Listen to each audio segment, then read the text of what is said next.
Onde investir em 2025? Pois é isso que a gente vai falar no vídeo de hoje. Isso tudo sem ficar tentando prever, fazer projeções do que vai acontecer ano que vem, tudo baseado em estratégia, não em opiniões. E para isso eu vou te mostrar o que é que está acontecendo, aconteceu em 2024, quais são as diferentes perspectivas para 2025, um erro comum que muitos investidores cometem e qual é o melhor investimento, como investir para 2025, tudo isso com um método que é muito superior à opinião. Vamos lá para o vídeo.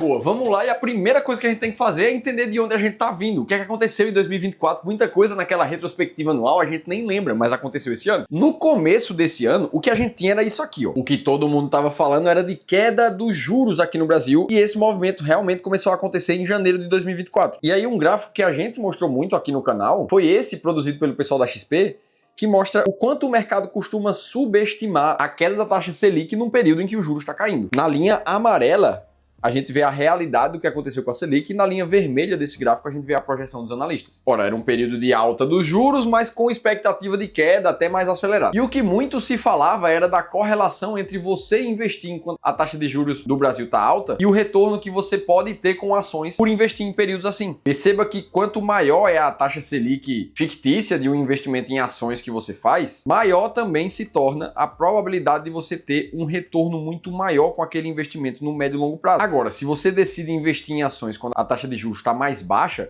a tua probabilidade média de ter uma rentabilidade mais baixa também aumenta. Resumindo, ali era uma boa hora para pensar em colocar mais dinheiro em ações, principalmente se você tivesse espaço na carteira. Além disso, a gente já tinha notícias como essas.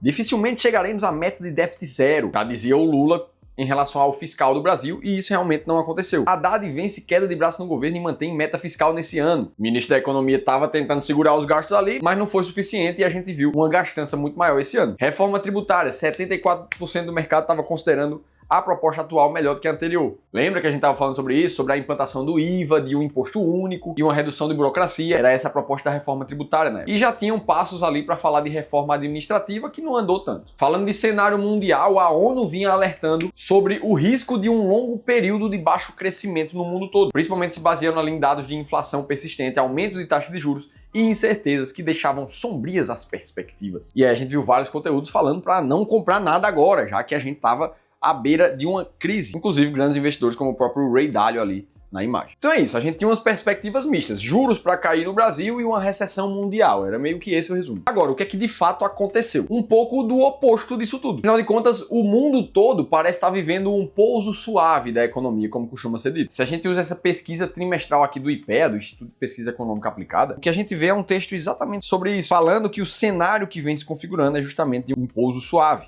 Ou seja, redução das taxas de inflação até as metas desejadas sem grande sacrifício do nível de atividade econômica. E aí, se a gente olha um panorama de inflação mundial, o que a gente via era um problema sim após a pandemia, após 2021 ali, todo mundo emitindo papel moeda. Agora, uma redução dessa inflação que ainda não chegou no patamar pré-pandemia, mas já começou a andar um pouco melhor. E foi justamente isso que permitiu o início do corte de juros por algumas potências mundiais, como aconteceu nos Estados Unidos e como aconteceu na zona do euro também. Afinal de contas, o Fed vinha reduzindo ali os seus juros no ritmo interessante. Foram 0,5% ali em setembro desse ano, depois mais 0,25%, chegando a uma faixa de 4,5%, 4,75% de juros lá. Só que ainda que as perspectivas tenham melhorado um pouco, no estudo do IPEA aqui são apontados outros dois riscos que podem ainda afetar a economia mundial. O primeiro deles seriam os preços dos serviços e salários que ainda não estão com o ritmo de aumento que era na pré-pandemia, ou seja, caso a gente veja um aumento desses salários e preços de serviço, a gente pode ver a inflação ser pressionada. E aí esse soft landing, esse pouso suave pode ser comprometido. Fora isso, o descontrole fiscal dos países também pode atrapalhar. Afinal de contas, quanto mais gasta um governo em comparação ao que ele arrecada, mais a tendência é que a gente veja a inflação, já que tem mais papel moeda na média no mercado. Foi justamente esse segundo risco que é para o mundo todo, mas que afetou diretamente o Brasil. No final do ano passado, o que a gente tinha era uma expectativa para o final desse ano de 2024 de uma taxa de juros de 9% ao ano. Mas a verdade é que a gente está vendo uma Selic acima de 12%, sem falar de uma inflação acima do teto ainda para 2025, segundo o Boletim Focus. E muita gente já verbalizando uma Selic que pode chegar a 15% no futuro. Aí quando a gente junta tudo isso em termos de performance do mercado como um todo, o que a gente vê é, nos últimos 2 anos ali, o ETF IVVB11, que representa as 500 maiores empresas dos Estados Unidos medidas em dólar, foi o que apresentou melhor performance, com alta de 81%.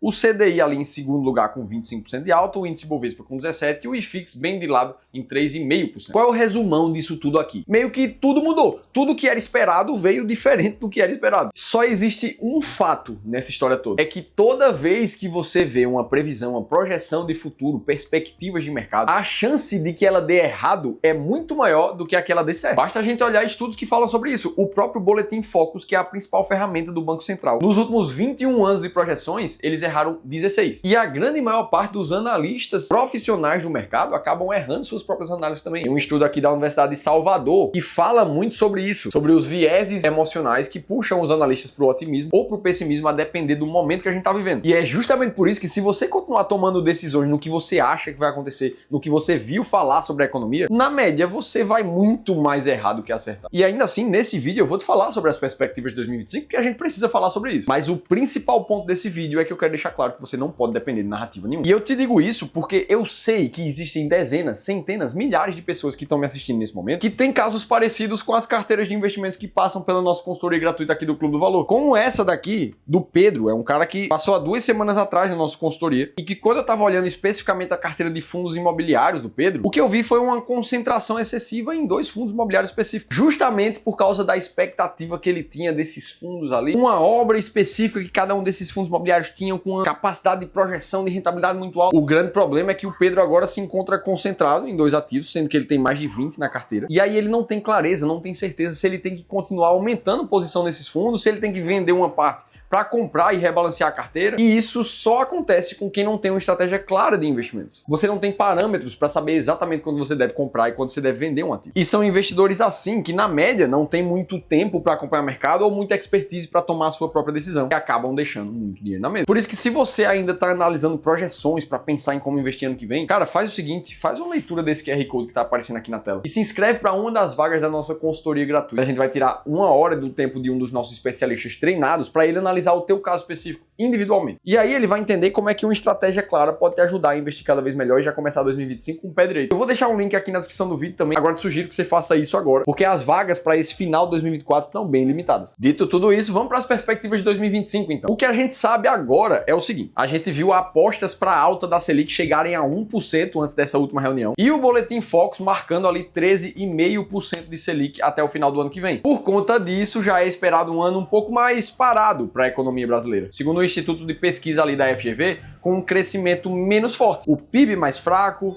somente o PIB da agropecuária conseguindo voltar um pouco, mas indústria e serviços caindo também. Pelo Ministério da Fazenda, a expectativa também é um PIB para o ano que vem, ainda abaixo do que a gente viu em 23, 22 e até 21. Quando a gente vai para os Estados Unidos, a projeção de PIB já vai para casa de 1,9%, sendo que para 2024 eram de 2,7%. Em relação aos juros dos Estados Unidos, o que a gente vê é muita gente dizer que a gente vai parar ali em 3,5% até meados do ano que vem. Essa é a visão das pessoas mais confiantes, mas tem gente mais conservadora dizendo que essa redução até 3% só vai chegar mesmo em 2027. E no meio disso tudo, a China está com uma projeção de desaceleração de PIB contínua, vindo ali da casa dos 6% no pós-pandemia para algo próximo a 4% até o ano que vem. Pronto, esse é um resumão das perspectivas. E sabe o que é legal? Que como a gente vai deixar esse vídeo registrado aqui, ano que vem a gente vai conseguir voltar e ver como é que a gente tava no final de 2024. Ah, Felipe, mas aí tu deixou todas essas informações aqui, como é que eu tomo decisão para realmente ganhar dinheiro no mercado financeiro? Bom, é aqui que tá a diferença das pessoas que fazem muita cagada na bolsa nos seus investimentos para as pessoas que realmente vão ganhar dinheiro. Para você vir por esse caminho aqui, você tem que esquecer qualquer tipo de projeção e achar que isso vai fazer alguma diferença na tua carteira de investimento. Vou te deixar 5 passos muito claros que você pode tomar a partir de agora para realmente ser um investidor melhor já no ano que vem. Primeiro deles é definir o percentual a ser investido em cada classe de ativos. Ora, se você está falando em investir para o longo prazo, a primeira coisa é você saber quantos por cento você quer em renda fixa, quantos por cento em renda variável, quantos por cento disso vai em ações do Brasil, em ações internacionais, em fundos imobiliários, em renda fixa pré-fixada, pós-fixada. É fazer um desenho da tua carteira de investimentos ideal. Segundo passo, você precisa definir quais ativos vão entrar em cada uma dessas classes. Qual é a melhor renda fixa pré-fixada para colocar agora? Qual é a melhor ação de dividendos, sei lá, que você vai colocar dentro da tua parte ações do Brasil? E assim você chegar num exemplo de carteira como esse, com proporções muito claras definidas. Terceiro passo, você vai definir o percentual que cada ativo tem que ter na tua carteira. Sabe o Pedro, o cara que eu dei exemplo aqui de fundos imobiliários nesse vídeo? Se ele tivesse feito o passo 3, ele não estava com um risco tão concentrado em fundos imobiliários nessa hora. Aqui no Clube do Valor a gente usa a abordagem de equal weight, ou seja, você vai ter exatamente o mesmo valor entre todas as ações, entre todas as rendas fixas da tua carteira. Ou seja, imagina que você vai colocar 20 ações ali no teu portfólio, para você imediatamente vai entender que você precisa de 5% daquele capital de ações do Brasil para cada uma delas. Passo número 4, você vai definir a frequência e o tamanho dos aportes que você vai realizar, principalmente se baseando num fundamento do mercado financeiro que você tem que pagar você primeiro antes de pagar as contas que você tem no mês. O último passo e mais importante que vai acompanhar toda a jornada do investidor é rebalancear a tua carteira de investimentos e revisar teu plano. Afinal de contas, esse tipo de carteira que você está vendo aí na tua tela, ele é muito bonito, mas na prática ele não vai ficar assim. O mercado vai se movimentar e de repente você vai ver as proporções diferentes do que você imaginou. Ora, qual é a tua principal função aqui? Reequilibrar tudo, comprar o que caiu e vender o que subiu, até chegar mais próximo possível do que você definiu como alvo. Aí reflete comigo, tem algum desses passos que você está falhando hoje? E mais, você sabe o que é que você tem que fazer na tua carteira de investimentos? O que é que você tem que mudar para começar 2025 sendo um investidor melhor e acelerar o teu caminho para a tua tranquilidade financeira? Se você respondeu não para qualquer dessas coisas, eu preciso te convidar para clicar no segundo link aqui da descrição do vídeo ou nesse card que eu vou deixar aqui em cima, para você participar de um evento gratuito que o Ramiro Gomes Ferreira vai te revelar as 3 ações necessárias para mudar em 2025 e fazer tua carteira de investimento ser imbatível ano que vem. Essa aula vai acontecer nos dias 7 e 8 de janeiro. E de novo, para você não perder, já clica aqui no link embaixo da descrição do vídeo e garanta a tua vaga lá que a gente vai estar te esperando. Falamos do que estava acontecendo e perspectivas para o ano que vem agora. Você deve saber que o dólar nesse momento está nos maiores patamares da história que a gente já viu aqui no Brasil.